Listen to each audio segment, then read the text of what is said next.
just thought I'd give you an idea of what I've done with these IKEA shoe storage containers.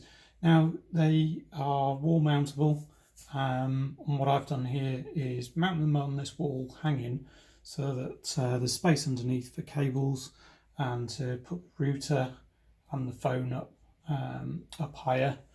Have them as this sort of ledge on the top here. You can see down the back that the cables are all just sort of neatly poked down the that hole. The cupboards themselves we're just using to put hats and swim bags and that kind of thing in. But it's quite a neat way of sort of having your router and your phone on the top there without any wires. It's mostly tidy-ish. So I'll just show you how I did that. So what you can do is flip these out and slide them up and then take them out. You can see that there's space down the back where you can route all the wiring.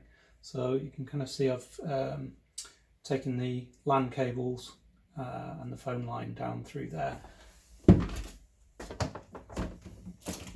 All the way. Come on. There we go. Oh, and a glove. Spare glove.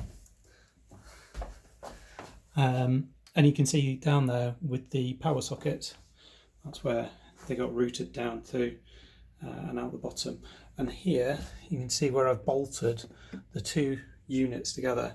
It doesn't have to be strong, and then the whole thing's just hung up on two screws near the top. So you can lift the whole thing off the wall if you need to. The cabling, yes, it's taped down, doesn't look that pretty now, but obviously you can't really see any of that when you've got the drawers in.